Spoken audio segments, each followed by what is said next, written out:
So hello everyone, welcome to another video on graph theory. In the last video we talked about this topic called edge coloring. In this video we are going to look at a very similar topic and this is called vertex coloring. Alright, so what did we do in the last video? In the last video we gave different colors to the edges of a graph. In this video we are going to give different colors to the vertices of a graph. Alright, so these two topics are going to be very similar, but still we are going to see a few differences. So let's start the topic. Alright, so let us look at the first definition. It is K vertex coloring.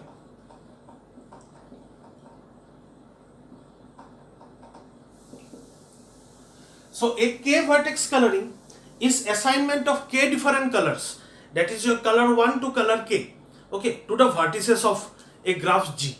So let us say I have some graph G. Okay, this is my graph G and I have colors RGB, red, green and blue, and I have given color red to this vertex, red to this vertex, green to this vertex and blue to this vertex. Alright, so what have I done here? I have colored the vertices of this graph, okay, with these three colors. Now it is also possible that I would give this the color green, this to a red, this to a green. Right, this is also 3 vertex coloring. Okay, this is 2 vertex coloring, fine. But if I had blue over here, then this would also be 3 vertex coloring. I did not use blue. Alright, so this is K vertex coloring. Given K different colors, I have colored the vertices with these K different colors. Okay, now this is not a proper vertex coloring. This is not proper. So what is a proper vertex coloring? A coloring is proper if no two distinct adjacent vertices have the same color. So these two are adjacent vertices, they are neighbors, right? Neighbors cannot have same color. So what am I going to do? I am going to give this the color green and give this the color red. Now this vertex has these two neighbors, they have two different colors. Alright, so two neighbors, they do not have the same color in this graph. Alright, so this now after this modification is a proper coloring. Alright, so once again these are very similar concept like what we did back in edge coloring. Two adjacent edges cannot have the same color in a proper coloring. Here two adjacent vertices cannot have the same color in a proper vertex coloring. Alright, so once again a proper K vertex coloring of a loopless graph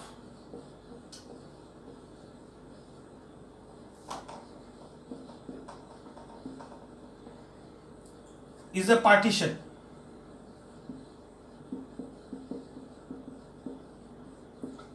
V1, V2 up to Vk of K possibly empty independent sets.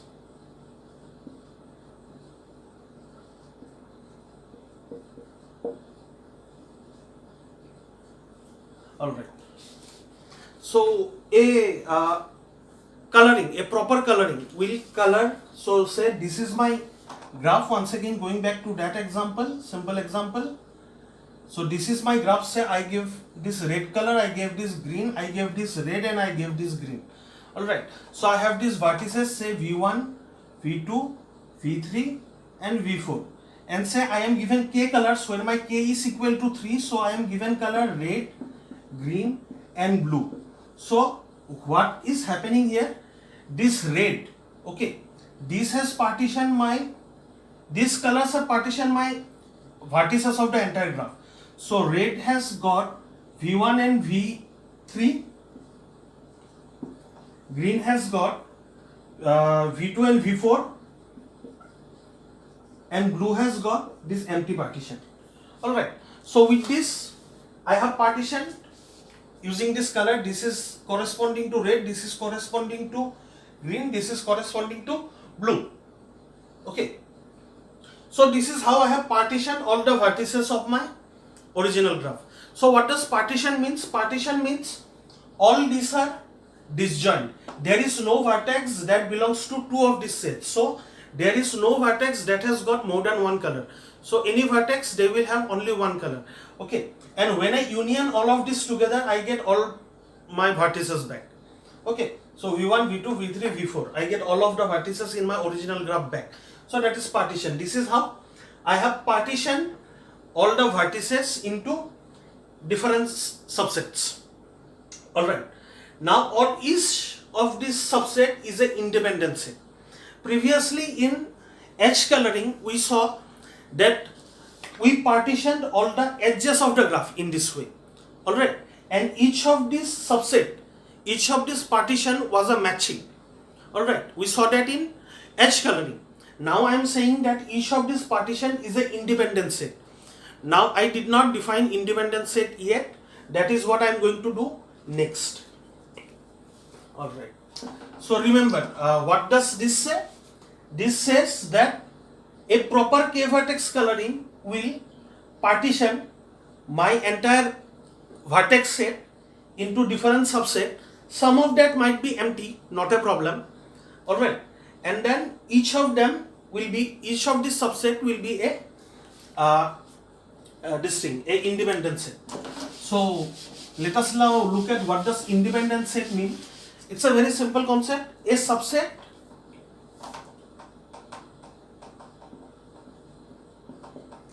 S of V, alright, a subset of the vertex set is called an independent set of G if no vertices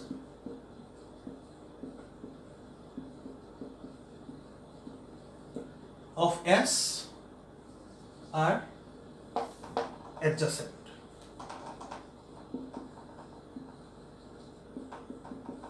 In G. Alright. So a independent set means what? It is a set of vertices such that these vertices are not adjacent. Alright.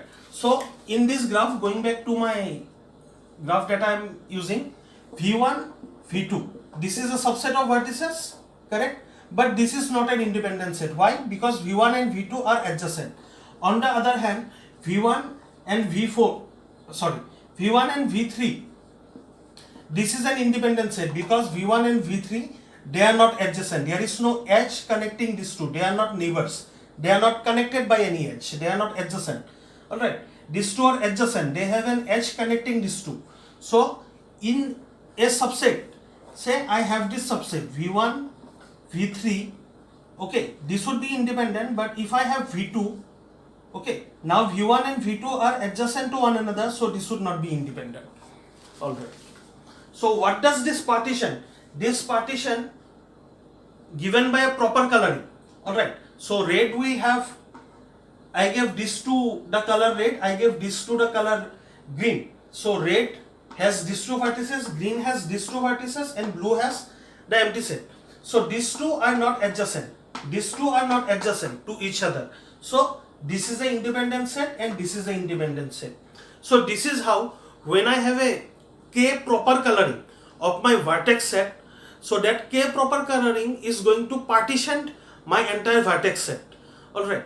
And each of this partition is going to be an independent set. That means in each of this partition, all the vertices that will be there, all the vertices that I will give the color red are not going to be adjacent to one another. Alright, all of them are going to be non-adjacent to each other. So this partition will be an independent set. Alright. Simple concept. Okay. Try to understand the definition of each term. If you understand the definition, you will understand the concept. Alright. So knowing all the terminology is very important. Knowing all the definition of all the terminology, that is also very important. In graph theory, I understand it's a very terminology heavy subject, but this is what it is. We have to know these terminologies. All right. So next thing that we are going to look at is this: K vertex colorable. Okay, G is K vertex colorable. So remember, what is KH colorable? KH colorable meant that there is a proper H coloring with K colors, right? So similar concept. G is K vertex colorable if J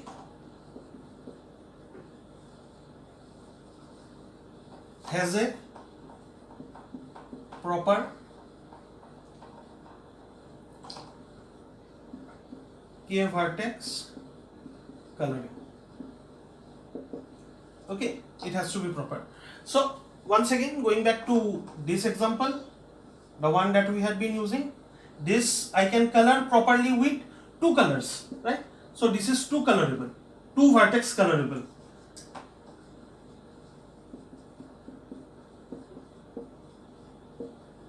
Okay, so if I give this red, if I give this red, if I give this red, if I give this red, if I give this green, if I give this green, then I see that with two colors I can properly color this entire graph.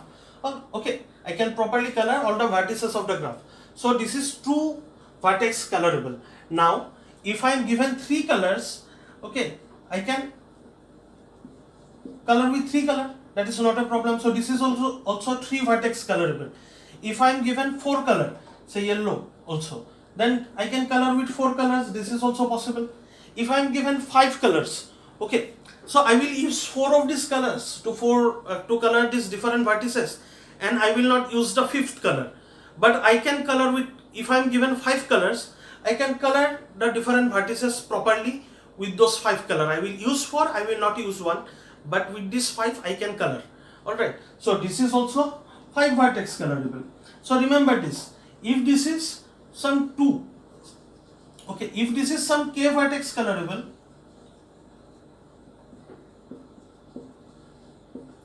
then for all L that is greater than K, it is also L vertex colorable.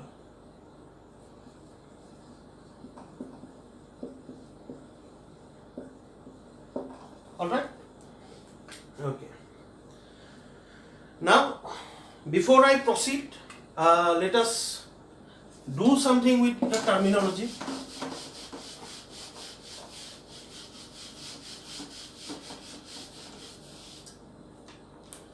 Okay. So we say H colorable and we say vertex colorable, right? So when I say KH colorable, it means I am trying to color the edges of the vertex. But when I say K colorable, okay, so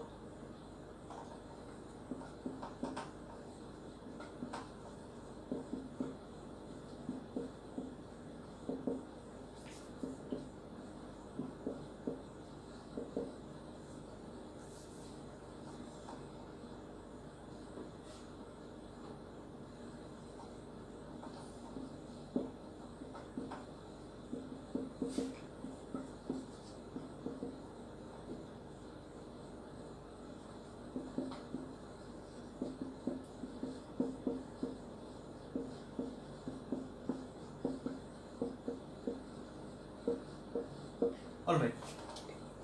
So what I am trying to say is this: we do not need to specify the word vertex. Okay. So when we are talking about H coloring, we need to say proper H coloring, but in case of vertex, we don't need to use the word vertex. When I say coloring, I am automatically implying that I am talking about vertex coloring. When I say K coloring, I am automatically implying that I am talking about K vertex coloring, or K colorable, I am automatically implying that I am talking about K vertex colorable.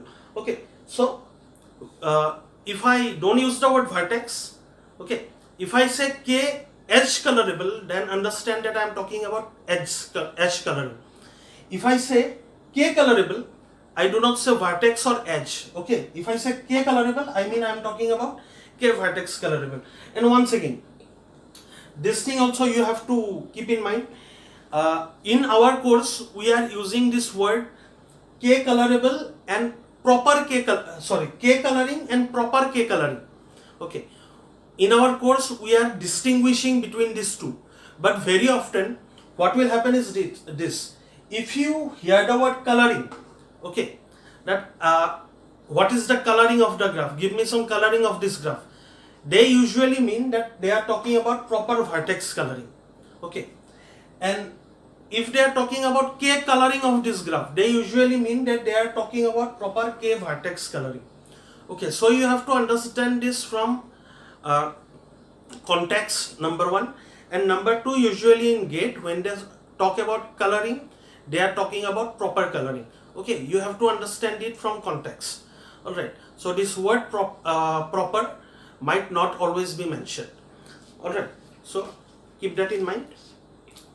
All right, so yeah, that is one thing that I want to give you a heads up on. All right, so this proper vertex coloring will be called coloring, proper k vertex coloring will be called k coloring, and k vertex colorable will be called k colorable. So if this word edge or vertex is missing, then understand that we are talking about vertex. Okay, in case of edge coloring, the word edge will be specified. And once again, if they are saying coloring or k coloring, very often they will mean proper coloring or proper k coloring. Okay, the word proper need not always be mentioned. You have to understand it by looking at the question. You have to understand it from the context. All right, we will hopefully solve GATE question, a few GATE question after we finish the entire course.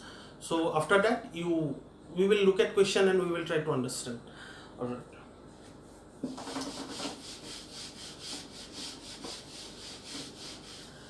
Now, say we are given a graph and the graph is empty. Okay, there is no edges in the graph. So how many colors, with how many colors can I properly color this graph? I can give all of them the color red. Alright, so in an empty graph, none of these vertices are adjacent to one another. Alright, so all of these vertices are non-adjacent, so I can give one color to all of these vertices. Alright, so a simple graph is one colorable if and only if it is empty. Okay, all right, so if all the vertices can be given one color, okay, and with this on one color it is proper. So one colorable means one vertex colorable, that means there is a proper one vertex coloring. All right, so if I give them all one color, if I can give all of them one color, then that means there is no edge, none of them are adjacent to one another, that means this graph is empty. Okay, so one colorable if and only if graph is empty. What about two colorable? Let us see. I have a certain number of vertices that I am going to give some color red and a certain number of vertices that I am going to give some color green. Alright, so one thing is sure, if all of them have same color, that means all of them are not adjacent to one another. Alright, so this set among itself is independent. Similarly, all of them have green color, so all of them are not adjacent to one another. Alright, so all of them are independent. So there is no edge between all this, there is no edge between all this. So the only edges that will remain is like this, from here to here. Okay, so this can be the only edges in the graph. So since these two are adjacent, they are given two different color, but these all are not adjacent among themselves, so all of them can be given the same color. Alright, so with two colors, if I can give two colors to the entire graph, that means my graph is bipartite. In a bipartite graph, this is a bipartite graph, right? So in a bipartite graph, I can give one side one color and the other side the second color. So a simple graph is two colorable if and only if it is bipartite. Okay, so think about it. If I can give two colors, that means it is bipartite, and if it is bipartite, I can give two colors. Okay, so both of these two direction is true.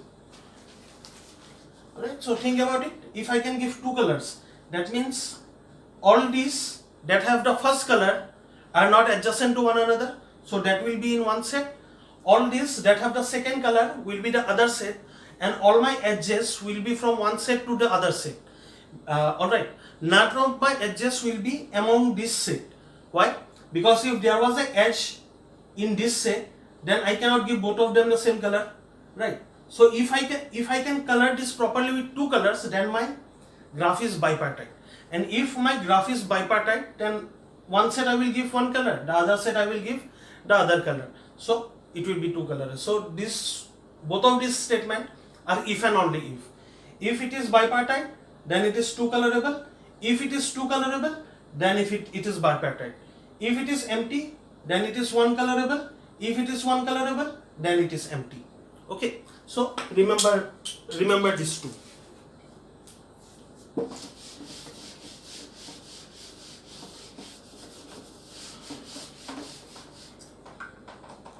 All right. Next is chromatic number. We saw what is H chromatic number. Now we are going to look at chromatic number.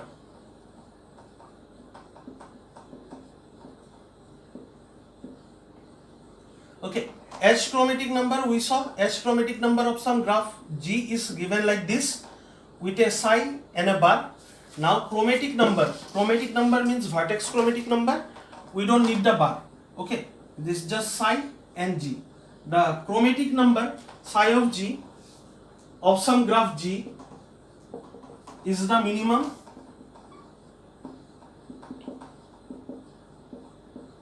K for which G is K colorable.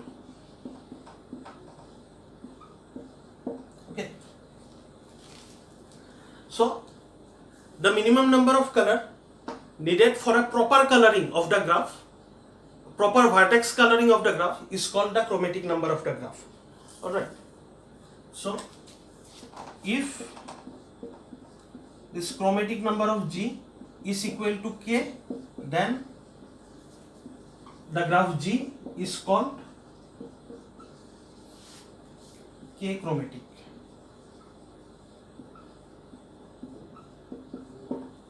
Alright.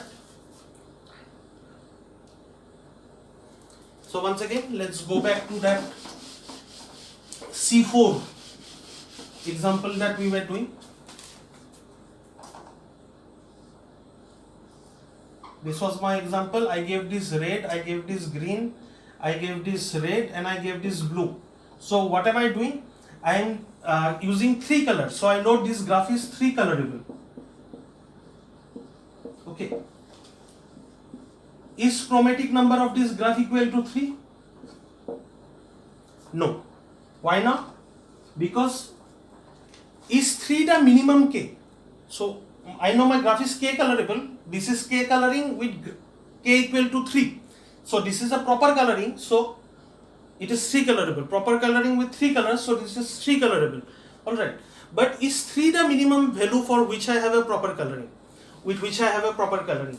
Let us try with 2. Okay. With 2 colors. So now I am doing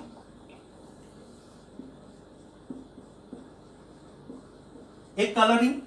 Okay, a proper coloring with 2 colors. So I have this first color, I have this second color. This is a proper coloring. So I know my graph is 2 colorable.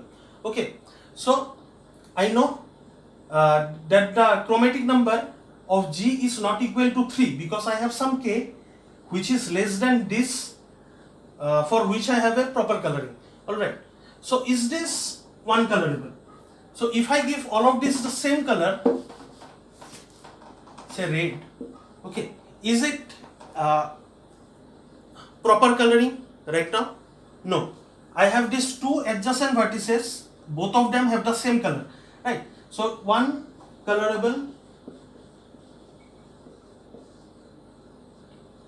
is not true. Alright, so it is not proper with one color. So I know what is the minimum K for which it is K colorable? This. So I know the chromatic number of this graph is equal to 2. Okay. Or in other words, I know that this graph is 2 chromatic.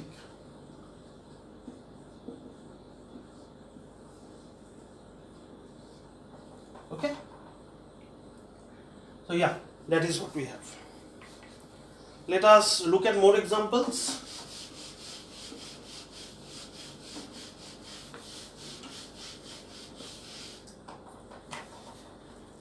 Let us say I have this graph.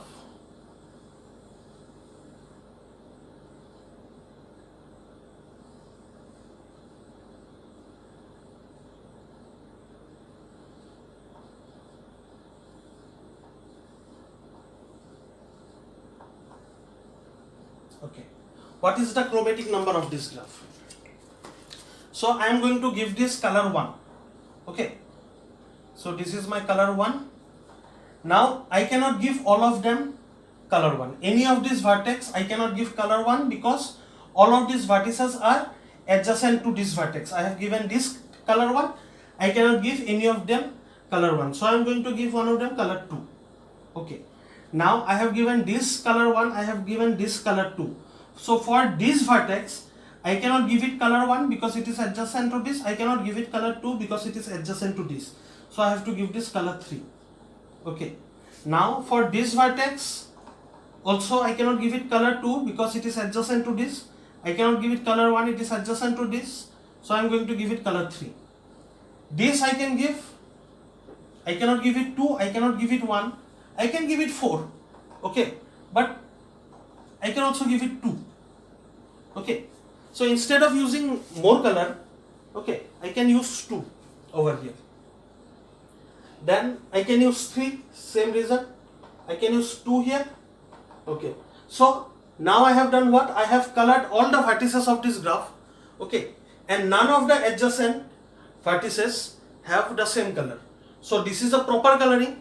What is the minimum number of color that I use? 3. Okay. So the chromatic number of this graph, it is not X, it is psi.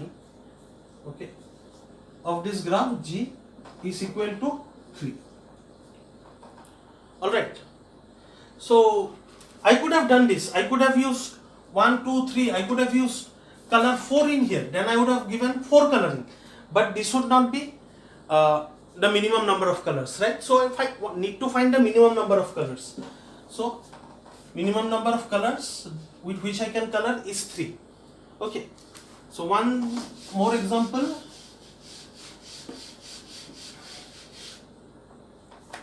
This.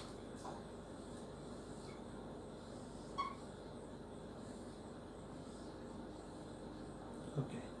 What is the minimum number of colors needed for this graph? I can give this color 1. I can give this color 2. Can I give this color 1?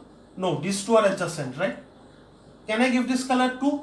These two are adjacent. So I cannot give this color 1. I cannot give this color 2. So I need to give this color 3.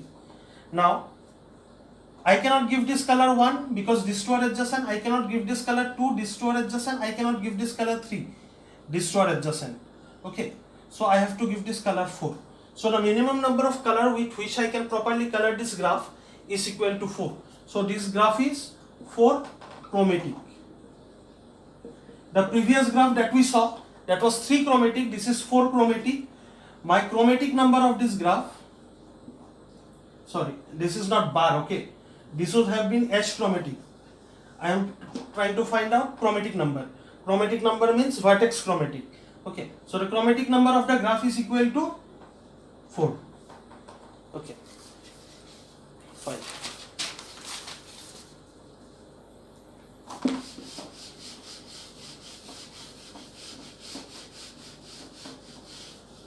So I hope you have understood this, how to find the chromatic number of a graph. Okay, the minimum number of colors needed to properly color all the vertices of the graph is the chromatic number of the graph. The minimum number of colors needed to color all the edges of the graph properly in both of these cases, to color all the edges of the graph properly, is the H chromatic number. So understand the difference, chromatic number and H chromatic number. Chromatic number is indicated like this, H chromatic number is indicated like this. Okay, psi and psi with a bar. Okay, this is vertex chromatic, H chromatic. We don't need to specifically say vertex chromatic. If I say chromatic, understand that I am talking about vertex chromatic number. Alright. Okay.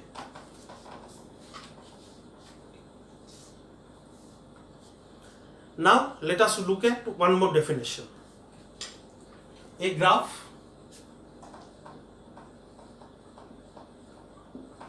G is critical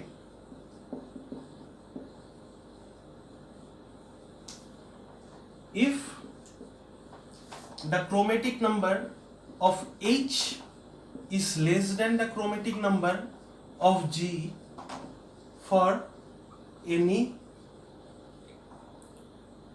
for every, not any, for every proper subgraph H of G. Okay, so a graph G is critical.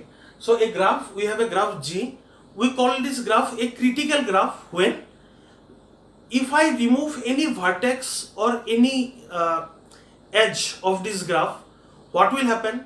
The chromatic number of the graph will decrease. So say I have a graph, I have some graph, the minimum number of colors needed to color the vertices of that graph is say 4. Okay, so I have some graph, the minimum number of colors needed is 4. Okay, so if I remove any edge or vertex out of that graph, what will happen?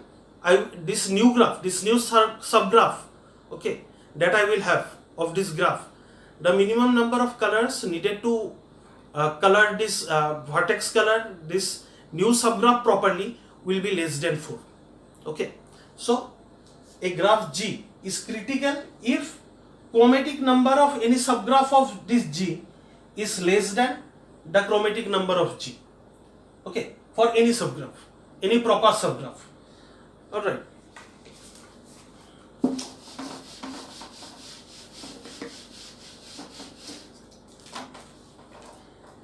A K critical graph is one which is K chromatic and critical. Okay, so what does this mean?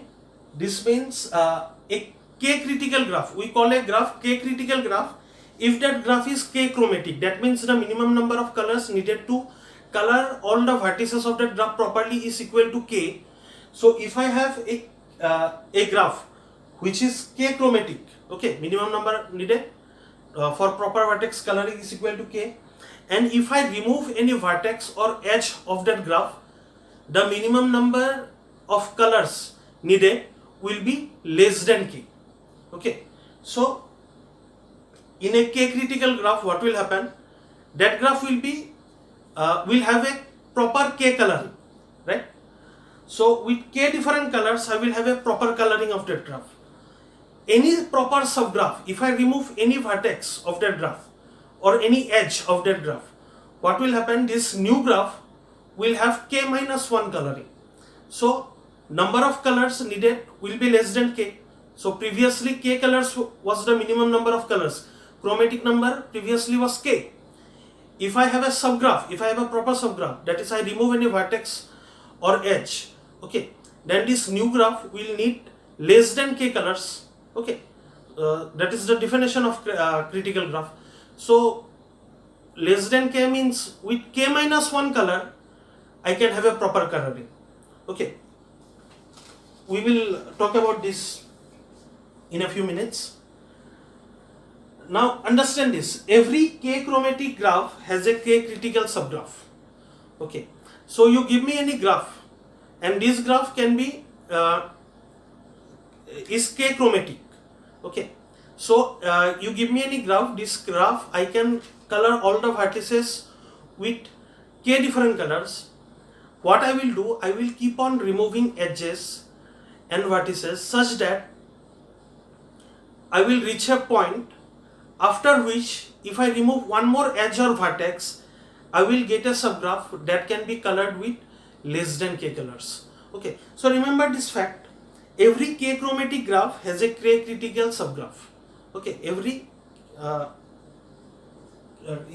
is what I said, every K chromatic graph will have a K critical subgraph. Now let me give you an example, and this is for you to find out. Okay, I have this graph.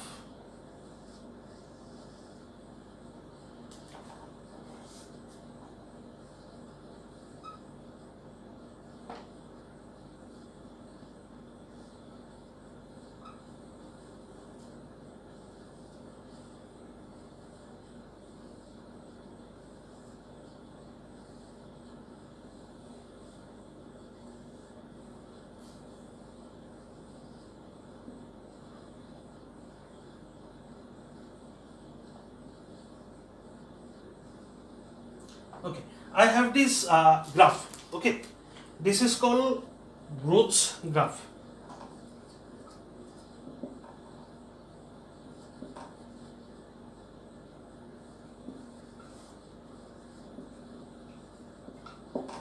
Okay, this is called Groth's graph, and this is 4 critical. So what does it mean to say that this graph is 4 critical? It means that this graph is 4 chromatic. That means with 4 different colors you can have a proper coloring of this graph. Okay, so try that, you will find 4 coloring of this graph, 4 proper coloring of this graph.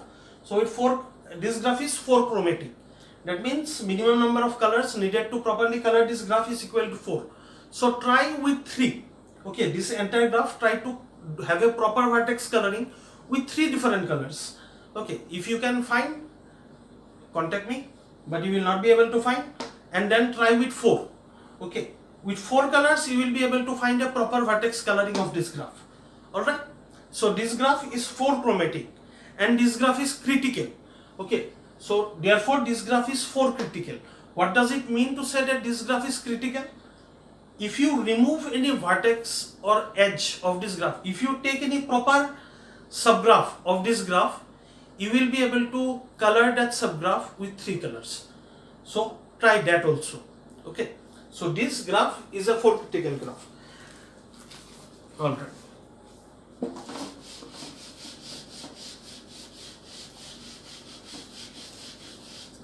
Theorem.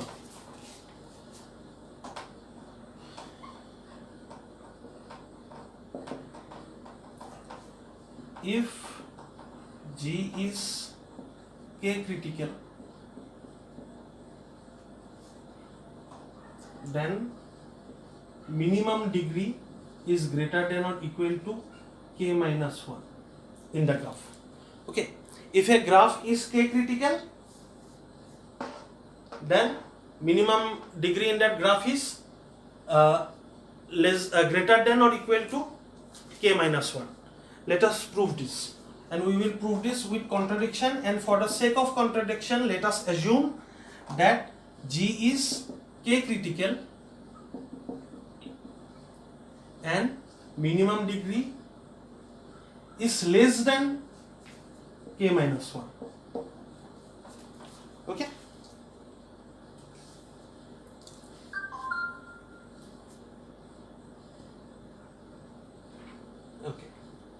So let P be a vertex of G with degree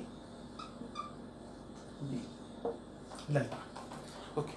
Now what we have done till now, this is the theorem. if G is K critical, then minimum degree has to be greater than or equal to K minus 1. So we are going to prove this theorem, and we will do that by contradiction. And for the sake of contradiction, what we have done, we have made this assumption that G is K critical and minimum degree is less than K minus 1. Okay, now we have taken some vertex V of G with degree, that is your minimum degree. Okay, so minimum degree is less than K minus 1. We have taken this vertex which has the minimum degree. We are calling this vertex, without loss of generality, we are calling that vertex V. Alright, now this new graph, we will get a new graph with G minus V. Okay, this is a subgraph of G. What do we know? Since G is K critical, that means G has a proper K coloring. Okay, so G's chromatic number is K. Now this subgraph will have a chromatic number less than K. Since G is K critical means any subgraph of this, any proper subgraph of G will have a chromatic number less than the chromatic number of G. G's chromatic number is K. Any subgraph, any proper subgraph of G will have a chromatic number less than K. Okay, so if it is less than K, it has to be K minus 1 or something less than K minus 1. Okay, so G's proper coloring, G could be proper colored with K different colors. So G minus V, this subgraph can be properly colored with K minus 1 different colors, right? So G minus V will have proper K minus 1 coloring. Fine. This is by definition, right? So G is K critical, so G had K coloring. Since G minus V is a proper subgraph of G, so G minus V will have less than K colors. Okay, since it can be properly colored with less than K colors, so it can be properly colored with K minus 1 color. Alright, so it can be properly colored maybe less than K, maybe K minus 2 or maybe K minus 3 is the chromatic number of this, but we are not talking about chromatic numbers. We are saying that this graph, this subgraph will be colored with this many colors, can be colored. Okay, maybe we will color with K minus 2 color, one color we will not use. Okay, I have already shown that this graph, it can be 2 coloring, it is also 3 coloring, right? So understand what I am talking about here. This graph, it might be K minus 2 coloring, but we know for sure that it is at least K minus 1 coloring. Why do we know that it is it has a proper K minus 1 coloring? Why do we know that it is K minus 1 colorable? If it has a K minus 1 coloring, we say is K minus 1 colorable. Okay, so yeah, this is what the definition says, right? Definition of G says G can be properly colored with K. If I give K different colors, G can be properly colored. So this is a subset of G. Since this G is critical, that means with K minus 1 different colors, I can properly color this. The chromatic number of this is going to be less than the chromatic number of G. Chromatic number of G, minimum number of colors needed to color G is equal to K. The minimum number of colors needed to color this will be less than K. Okay, it can be K minus 1, it can be K minus 2, it can be K minus 3, we don't know. But we know that if we are given K minus 1 color, we can have a proper coloring of this. Okay, so K minus 1 color. So we are going to have some partition.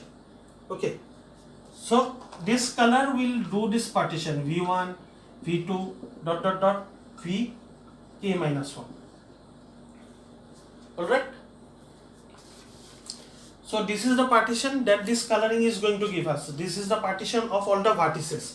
Now what do I know about V? Okay, how many colors are here? How many sets are here? I have K minus 1 different set. What is the degree of V? Degree of V is delta. And what did I assume to be delta? I assume delta to be less than k minus 1. Okay, so I will have this vertex V. Okay, one it will have k less than k minus 1 degree. Okay, so maybe one vertex is here, one edge is here, maybe one edge is here, maybe one edge is here. Okay, so how many edges will it have? It will have less than k minus 1 edges. How many sets are here? I have k minus 1 sets. Okay, so I know for sure that there will be a set in here. Okay, let me call it Vj, with which this does not have an edge. Why do I know that? Because there are k minus 1 sets of vertices, and I have this V. V has less than k minus 1 edges, so there must be, by pigeonhole principle, there must be one set in here with which will have maybe 0 or more than 0 number of vertices, with which V will not have any edge. Okay, that I know for sure. Okay, so what do I know? That V must be non-adjacent to all vertices in this Vj. This set Vj, this is capital V, this is small v. Okay, so there is some Vj, this set, with which V will not be adjacent to any of the members of this set. Okay, all of them are non-adjacent, all of them are independent among themselves. So V will have less than k minus 1 different neighbors. So one neighbor might be here, one neighbor might be here, one neighbor will be in some other place.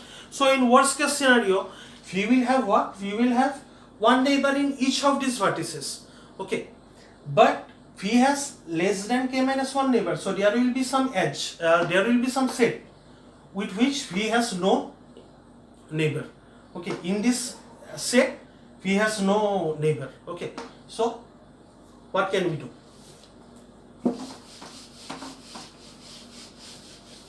We can do this, right?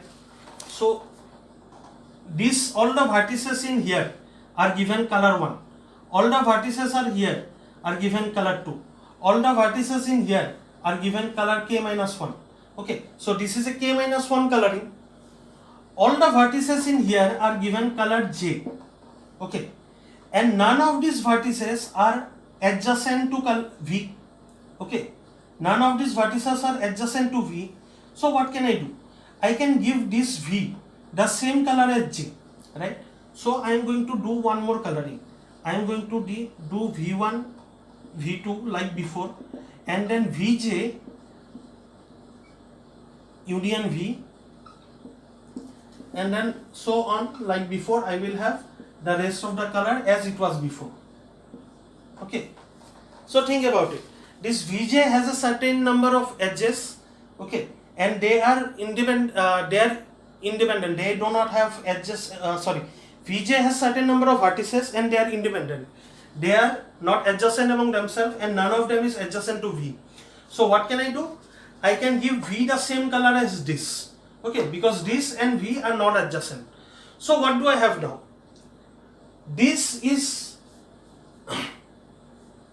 this coloring I got by removing V from G, right? Now what is this? This is k minus 1 proper coloring of my original G. Think about it. I had removed vertex V, okay, and then I made some k minus 1 coloring. Why was it possible? Because G is Cray critical. Okay, now what do I have? I have given this V the same color as some color that was available. Okay, now this is a k minus 1, this is a proper k minus 1 coloring of G. Okay, think about it. All the vertices of G are here. I had excluded V, now I am including it this V once again by giving it this color J that that was given to some set. Okay, now all the vertices in this set are not adjacent to V. So what do I have? Think about it. This is a proper k-1 coloring of G. Okay, so with k different colors, k-1 different colors, I have colored all the vertices of G. Alright, now this is a contradiction. Why is it a contradiction? Because I had assumed that G is critical. G is critical means what? G is k chromatic and critical. Okay, G is k critical. That means G is k chromatic and critical. G is k chromatic means what? It meant that the minimum number of colors, okay, needed to color all the vertices of G properly was k. Alright, so I had assumed that minimum number of colors needed was k, but I have shown that I can do a proper coloring with k-1 colors. Okay, so this is a contradiction, and because of this contradiction I know that this is false, that delta less than k-1, this is false. Since this is false, then delta greater than k-1 should be true. Okay, since this is false, this is the opposite of this, so this must be true. Okay, so this contradiction proves our theorem. Okay, this is a very simple proof. I hope you understood see, first of all you have to understand what k critical means. Okay, then we got this, that G is k critical, that is given to us. Okay, so we know G is k critical, that is known. Then what did we do? We assumed that delta is less than k-1. If we assume that delta is less than k-1, we saw that G is not k critical because G can be colored with k-1 different colors. G being k critical means minimum number of colors needed to properly color G would be k. But if this is true, delta less than k-1, then G could be properly colored with less than k colors. Okay, that would means G is not k critical, but we know G is k critical, that is given to us. So this is a contradiction, so this must be false. So this being false means what? This is true. Okay, alright, so that is how we have proven this theorem. Okay, simple theorem. I hope you understood this.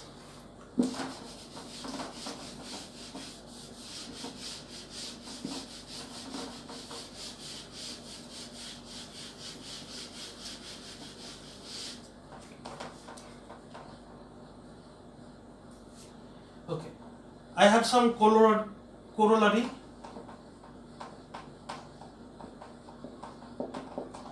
To the theorem that we just studied. Every k chromatic graph has at least k vertices of degree at least k-1. Okay, so every chromatic graph, okay, every k chromatic graph has at least k vertices of degree at least k-1. Okay, let us go ahead and prove this. So let G be a k chromatic graph. Okay, and we have already talked about this thing, that every k chromatic graph has a k critical subgraph. Okay, we talked about this. This is one of our axiom. We know this is true. Okay, and since we know it is true, so we know that G will have some k critical subgraph. So let H be k critical subgraph of G. Okay, So by previous theorem, what do we know? We know the minimum degree of H is going to be greater than or equal to k minus 1. Okay. So if the minimum degree of the subgraph is greater than k minus 1, we know minimum degree of the graph is also going to be greater than k minus 1. Okay.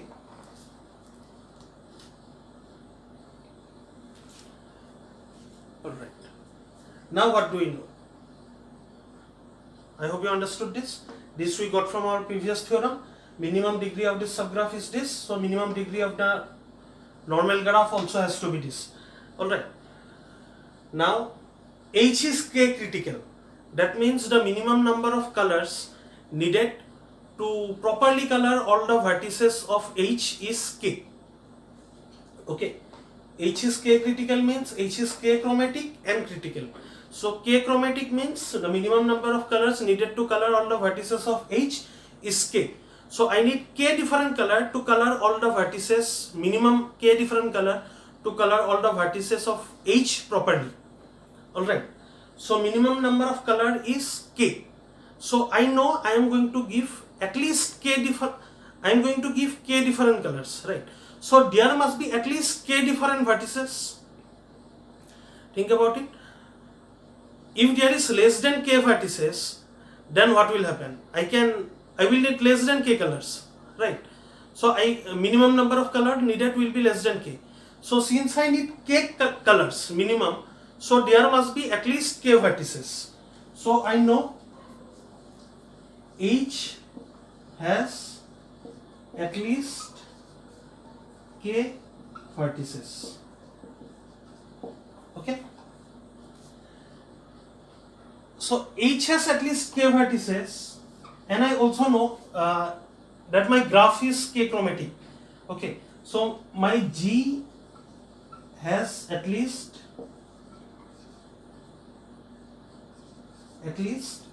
k vertices. Okay, why do I know that my G has at least k vertices? Because minimum number of color needed to color all the vertices of G is k. So I will put at least k different color in k different vertices because k color is minimum needed.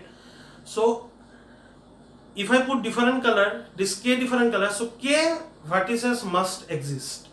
Okay, that is given to us. Okay, so k vertices at least exist, and then I know what? That minimum degree, okay, is k minus 1 in the graph. So I know this. This proves our theorem. So in this k chromatic graph G, minimum I have k vertices. So every k chromatic graph has at least k vertices. Here I have proven that there are at least k vertices, and each of these vertices will have at least degree k. Okay. So this is what I have proven. That have I proven this? I don't need to talk about G. I have proven this in H itself. I have proven that H has k vertices minimum, since H is k chromatic, and I know H has at least all the vertices of H has degree k by k minus 1. This I know from previous theorem. So I know that at least there are k vertices in G. Okay, that has degree k minus 1. Okay, so this is how I have proven the corollary.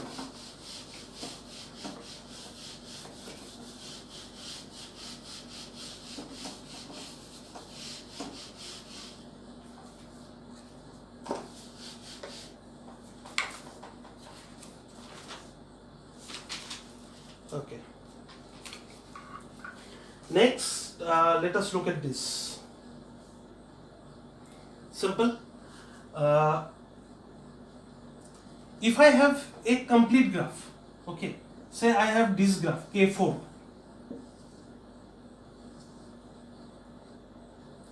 What is the minimum degree of this graph? Sorry, maximum degree of this graph? Maximum degree is equal to 3. What is the number of colors needed?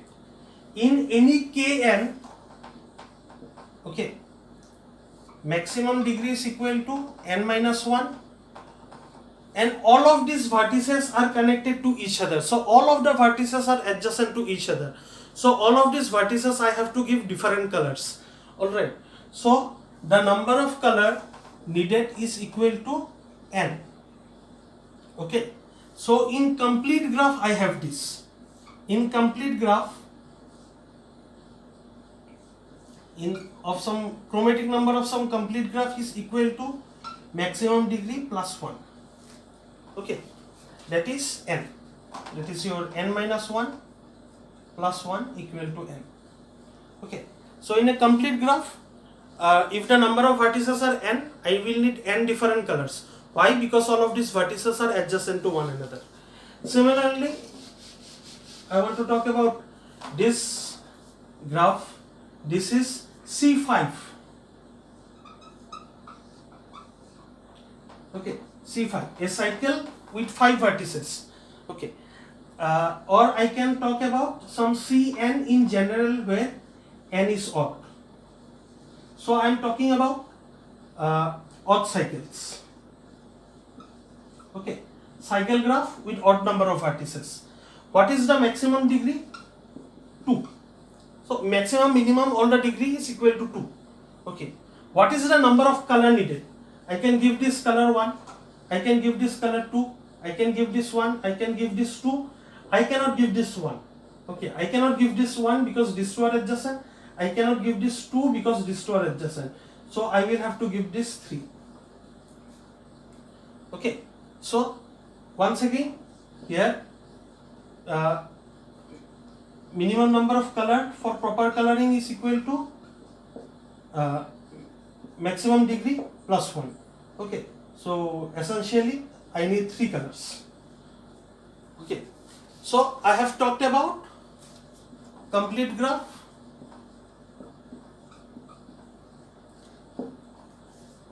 alright, and I have talked about odd cycles, and I have found what? I have found that in these two kind of graph, the chromatic number is equal to maximum degree plus 1.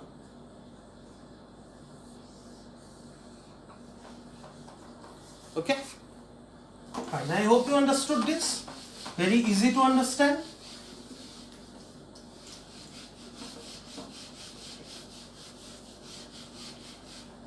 I have a theorem called Brooks theorem.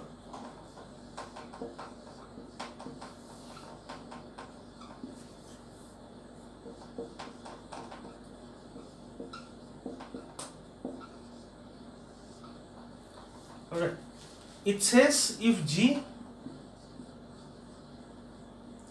is a connected simple graph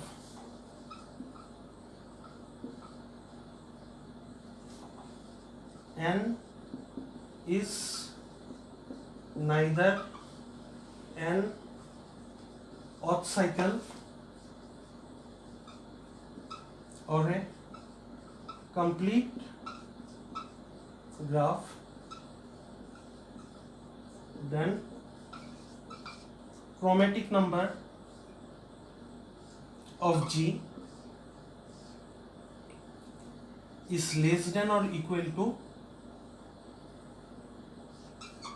maximum degree. Okay. So what does this say? If G is a connected simple graph, okay, and it is not odd cycle or complete graph, then the chromatic number is less than or equal to maximum degree. Okay, we will not prove this theorem, okay, because in order to prove this theorem we need the knowledge of a few things, especially things like block, clique, and then from clique we need to prove something about blocks. Okay, so clique and block are not part of our syllabus, so there are a few lemmas that we cannot understand with the knowledge given to us by our syllabus. So clique and block, both of these are important topics in graph theory. We will see if we can cover this at some other point of time. Okay, Anyway, we are not going to prove this. Proving this is right now beyond the scope of our syllabus. Just understand this theorem. Okay, proving is beyond the scope, but understanding is not. Theorem is easy to understand. You should know this theorem. It says in any simple graph, connected simple graph, apart from odd cycles and apart from complete graph, the chromatic number will be less than the maximum degree, or equal, less than or equal to maximum degree of the graph. Okay, now this is a upper bound. Okay, in complete graph or odd cycle, we saw it is chromatic number is delta plus 1.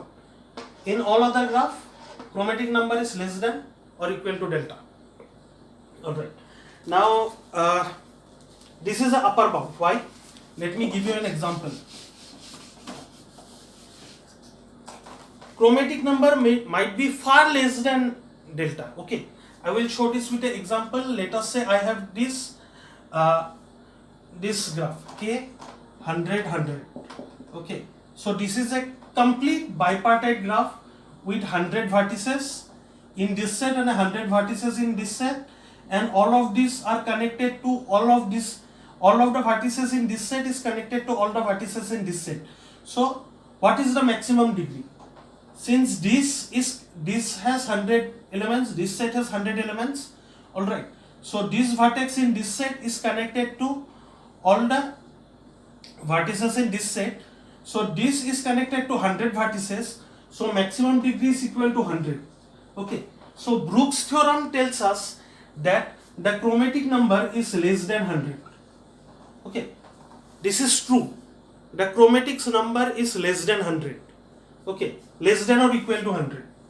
Okay, this is what Brooks theorem tells us. But we know chromatic number is 2. I can give the color all of this red, I can give all of this the color green. Okay, so although this is the upper bound, okay, chromatic number is going to be less than 100. In fact, it can be very, very less than what is the upper bound. Okay, here I have seen that the chromatic number is 2. Although Brooks theorem is telling us it is less than or equal to 100.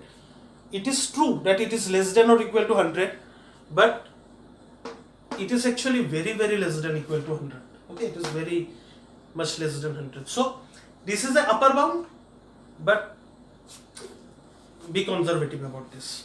Alright, so this is Brooks theorem. Okay. The final topic that we are going to see today is this: the chromatic polynomial.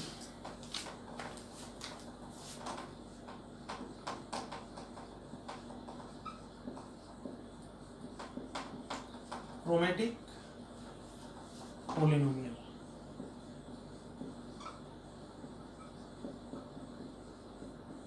Okay. Question is this: I have this.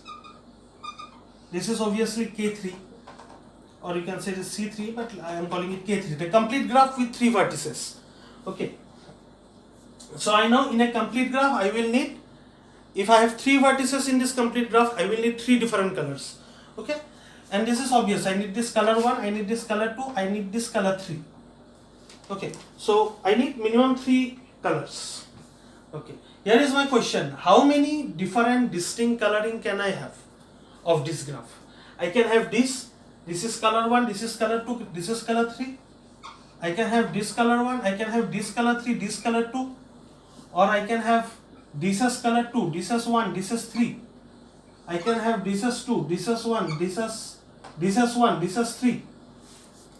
I can have this 3, then 1, 2, and I can have this 3, this 2, 1. Okay. So with 3 different colors, I have this 6 different distinct coloring of the vertices. Alright, so look at this. This is what I have. Alright, so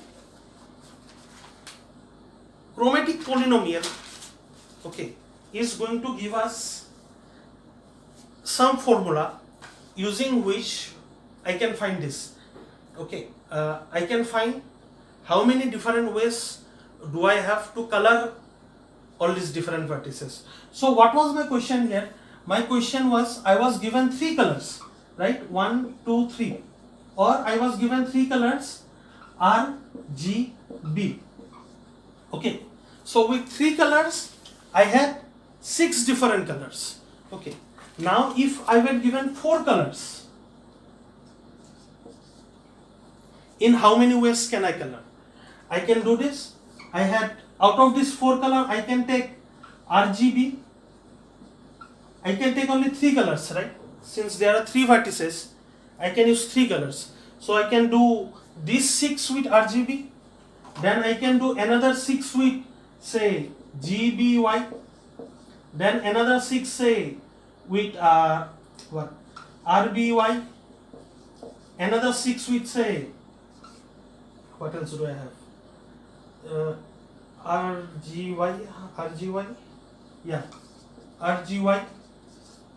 Okay, so I have GBY, RGB, yeah, these 4 I have. Okay, so essentially I will have 4C 3 different ways. This is equal to 4. Okay,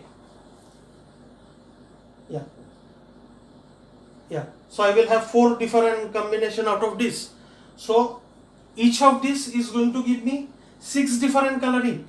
So if you give me 4 colors and then tell me how many ways can I color K3, I will essentially have 6 with this, 6 with this, 6 with this and 6 with this. In total I will have 4 into 6, that is 24 different coloring, 24 distinct coloring. Okay. Alright, this is something that we figured out manually. This is something that chromatic polynomial is going to give us. Okay. So let me read out. If K is the number of available color for G, if K is the number of available colors for G, we want to find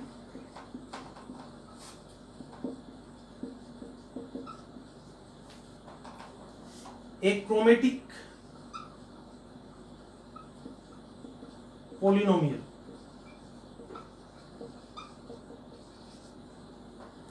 okay, indicated by this symbol of G given K colors.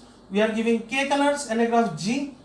We will try to find some polynomial. I will tell you what polynomial actually means. Okay, we want to find a chromatic polynomial that tells us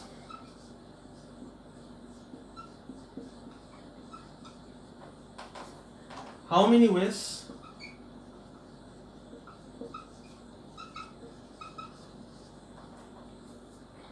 we can color a graph with at most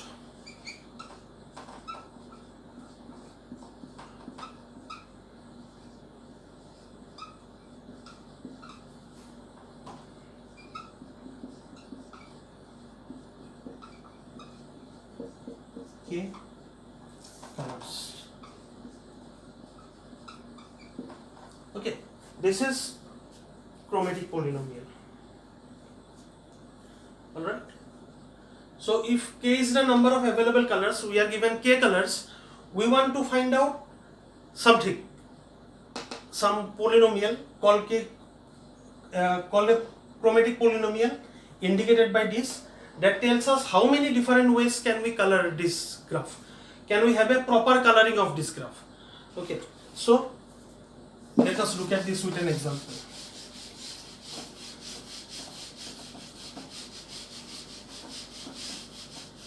Say we are given a line graph, a path graph, okay, with n vertices. This is Pn, a path graph with n vertices. So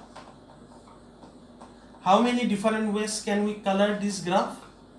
With K different colors. Say, instead of saying K, let me say lambda, with lambda different colors. Okay, think about it. If I am given this path graph P3, a path graph with 3 vertices, and I am given K number of colors, I can give K colors. I have k choices for this vertex.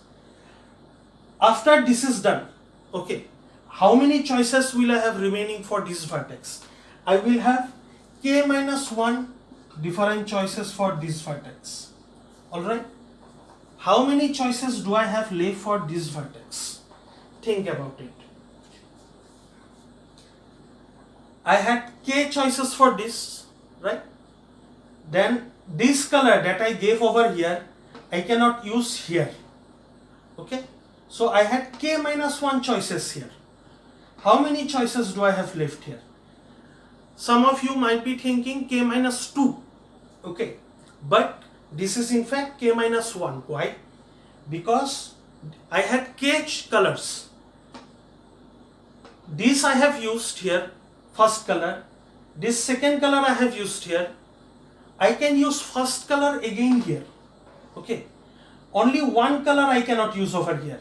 That is the color that I gave here. Okay. So I had k different colors. Out of those, I can use k minus 1 color here also. Okay.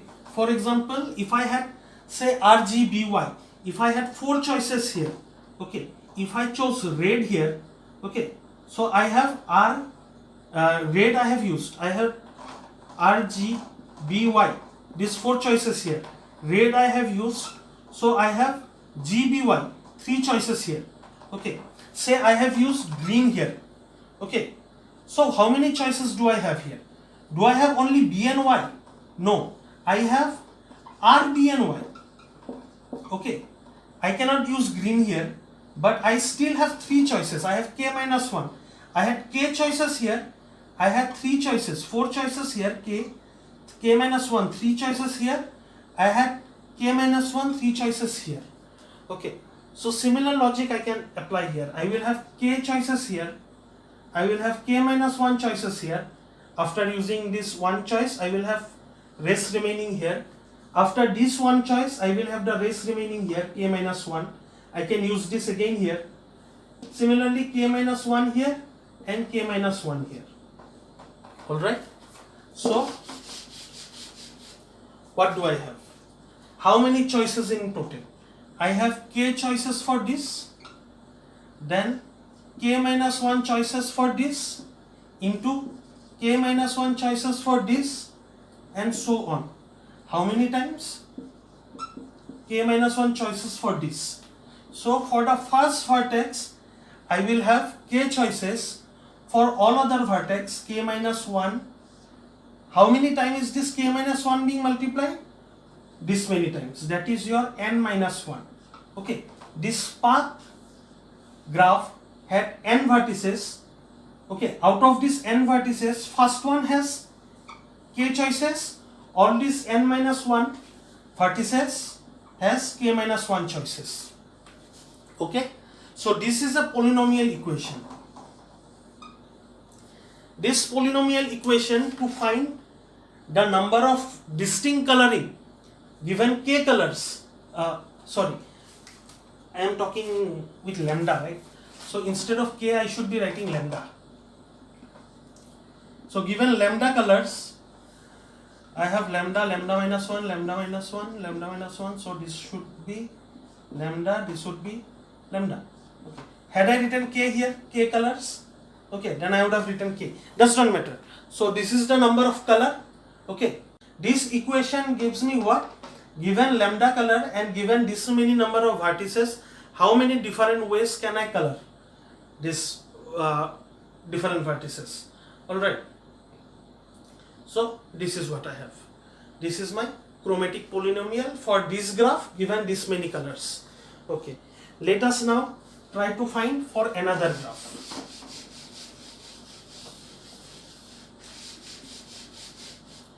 Let us say I have this graph G given by V and E, where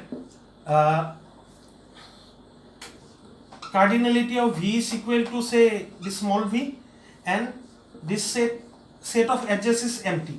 That is, I have this empty graph. Okay, some number of vertices and no edges. Okay, so what does this mean? I can give any color to anyone, right? I can color all of them anything. How many choices do I have for my first vertex? If I am given k colors, say I am trying to find the polynomial, a chromatic polynomial for this graph G given k colors. Okay, so for this first vertex, how many choices do I have? I have k choices. For my second vertex, how many choices do I have? I am not constrained by anything. None of them are adjacent to one another. Alright, so I have k choices in every vertex. So k into k. For my third vertex also I have k, and so on. For my final vertex I have k choices. Okay, I don't have any constraint. So I have in total k to the power. How many vertices do I have? I have v number of vertices. Okay, so k to the power v. This is the equation. Okay, this is the chromatic polynomial for this empty graph. This many distinct coloring I may have. Okay, let us now try to find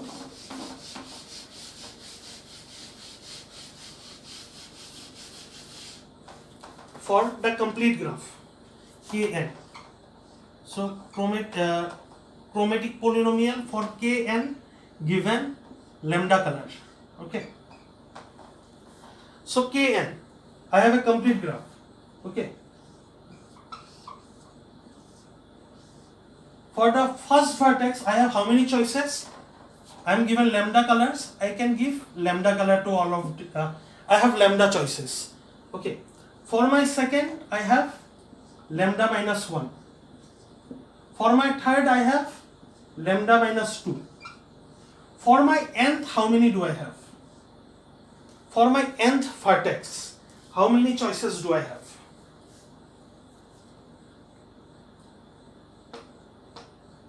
First color, I have k choices. Okay, lambda choices for this vertex. After I have chosen one, for my next vertex I have lambda minus 1 choices. Okay, all of these are adjacent to one another. So this thing that in path graph, the third vertex and the first vertex were not adjacent. So I could reuse the color of the first vertex in my third vertex. That facility we don't have in our connected graph. In our connected graph, if I have chosen some color in some vertex, I cannot use it in any other vertex because all the other vertices are connected to this vertex where I have given this color. Okay, so if I choose one color, I cannot reuse it once again. So for my first vertex, I am given lambda colors. For my first vertex, I have lambda choices. For my second vertex, I have, after using one color, I will have lambda minus 1 color. For my third, I have lambda minus 2. So for my vth vertex, okay, for my nth vertex, final vertex, I will have lambda minus n plus 1. Okay, so all this will be multiplied and this is my equation. Okay, I can simplify this equation a little bit. I can do this.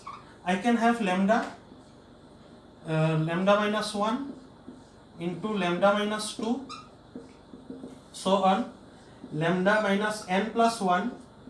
Next will be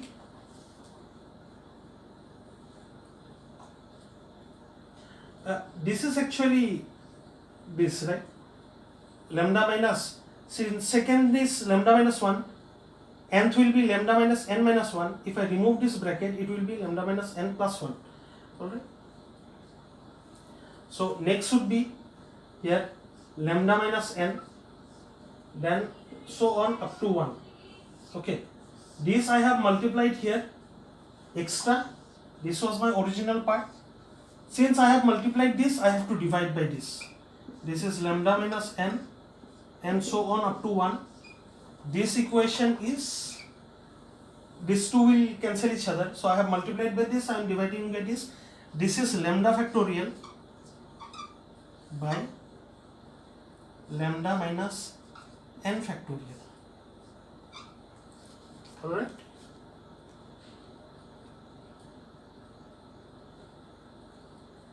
Okay.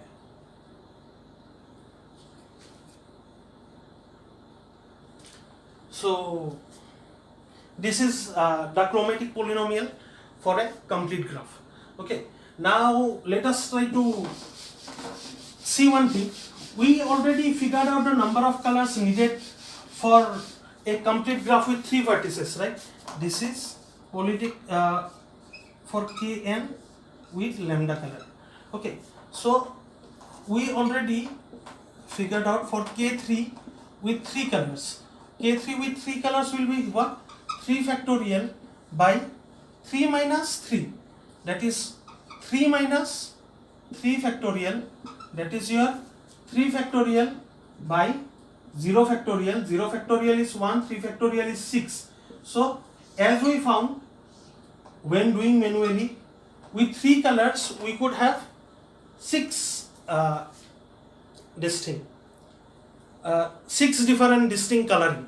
Okay, let us try to figure out with 4 colors for K3. Okay, 4 colors. I hope you can see these numbers. This is 3 minus 3 and this is also 3. Okay, this is 3, this is 0, this is divide. Even if you cannot see this number, I hope you can at least solve and figure out the answers. Okay, so with 4 colors in this K3, I will have what? I will have lambda is equal to 4. So 4 factorial divided by 4 minus 3 factorial. Okay, so this is equal to 24 as we figured out manually by counting. Okay, so this matches with what we observed. Okay. Now what will happen if I try to color with 2 colors? Let us try to figure out not with this formula but K3 with 2 colors. So K3 we saw first will have with K colors. Okay, K3 with lambda color. First I will have 3 lambda choices. Second one I will have lambda minus 1 choices. For third vertex I will have lambda minus 2 choices, right? So first I will have 2 choices, then I will have 1 choices, then I will have 0 choices. So 2 into 1 into 0 will give me 0. Why is this? You can see K3. Okay, if you give me 2 colors, I can give this color 1, I can give this color 2. There is nothing that I can give over here, right? So because of this, I know there is no coloring that I can do with 2 colors. Alright, so number of coloring with 2 colors is for K3 is equal to 0. Alright.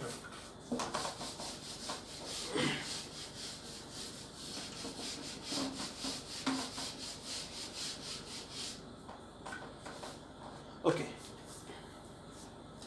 Now let us say this is my graph. Okay, this is my graph and this is.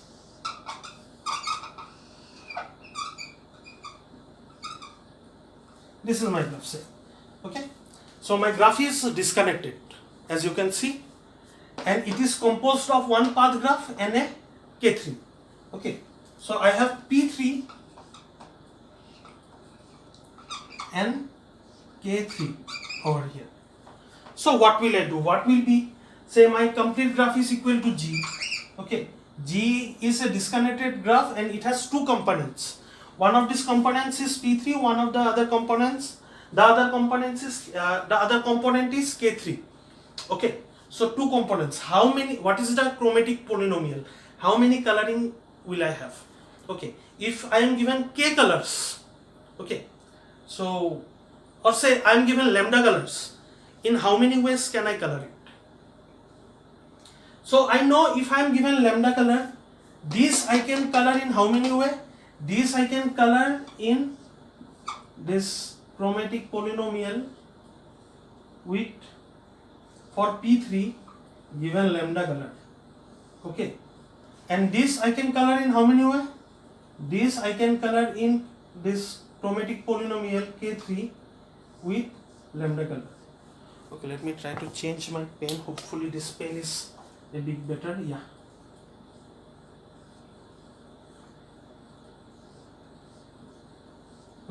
This I can color in this many way, this graph. This component I can color in this many way, not graph. This component I can color in this many way, this component in this many way. So in total, how many ways? Okay. Think about it. What will be the answer? So for each of this number, I will have this number of ways, right? So will I apply this many or this many? Okay, will I do discoloring or discoloring? Is that the question? Or will I do this and then do this? Will I color this and color this? Or will I color this or color this? Understand? Will it be this coloring? Will it be and or? Will I color this or this? Or will I color this and this? That is the question. First I will color this and then I will color this, right? So it is an and relation. So there are this many ways of coloring this, and then I will, for each of these many ways, I will have this many ways of coloring this. So there is an and relation. Because of this we know we have to apply. Do I have to apply the sum rule or product rule? Okay. So it is a or a and. Since it is and, I will apply product rule. Okay. So I will multiply these two. So this G, how many ways can I color? The chromatic polynomial of G, this entire graph is G, given K color, okay, let me write K, is equal to the multiplication of these two. That is this P3 for K into this K3 for K. This is the number of colors. Okay, if I use lambda, I use K, does not matter. This is the number of color. Lambda is the number of color, lambda or K. Okay. So this is what I have. Okay. So if I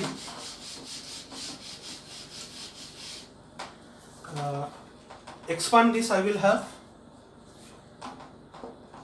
but I already figured out for P3 it will be given K color, K into K minus 1 square, and for K3 it will be K factorial K minus 3 factorial. Okay, so this is my chromatic polynomial for my entire graph given K color. How many ways, distinct ways, how many different distinct ways can I color the vertices of my graph G given K colors? This many distinct ways. Alright, so this is what we have. We don't need to expand this anymore. If you want, you can go ahead. I won't expand it anymore. Alright, so yeah, this is chromatic polynomial. Okay, so this kind of equation, they are called chromatic polynomial. These equations will give you how many distinct ways can we color all these different vertices. Alright, so we have completed this topic, vertex coloring. In this video we started off by talking about what is K-vertex coloring. Then we talked about what does proper coloring mean. Then we talked about what is independent set, and we talked about how this proper K-vertex coloring divides your vertex set into partitions your vertex sets into different subset, and how each of this subset is a independent set. Alright, then we talked about what it means for a graph to be K colorable. Okay, then we saw that if a graph is one colorable, it should be a empty graph, and we saw that if a graph is two colorable, it should be a bipartite graph. Okay, then we talked about what is the chromatic number of a graph and what does it mean for a graph to be K chromatic. Okay, we saw a few examples of them. Then we talked about what is a critical graph. Okay, and then we talked about what is a K critical graph. We also said that every K chromatic graph has a underlying subgraph which is K critical. Then we saw two theorem, one theorem and one corollary that we proved. Alright, after that we saw that in case of a oath cycle and a complete graph, the chromatic number is equal to maximum degree plus 1. For all other graph, okay, for all other connected simple graph, chromatic number is less than or equal to the maximum degree. This was given to us by Brooks theorem. Alright, we saw what is Brooks theorem, we did not prove it. There are two more theorems.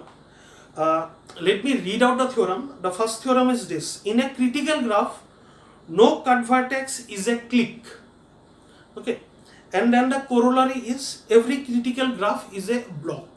So we did not study what is a clique and what is a block yet. So we did not look at this theorem and we did not prove this. Once we study what is clique and what is block, we will come back and prove this theorem, these two theorems. Right, but right now don't worry about this. This right now is not in your syllabus. Then finally we ended the video by talking about what is chromatic polynomial. That is given a k number of colors, some k colors. In how many distinct ways can we properly color the vertices of any given graph? We found a chromatic polynomial for path graph, for empty graph, for complete graph, and for disconnected graph. Alright, and that is what we have.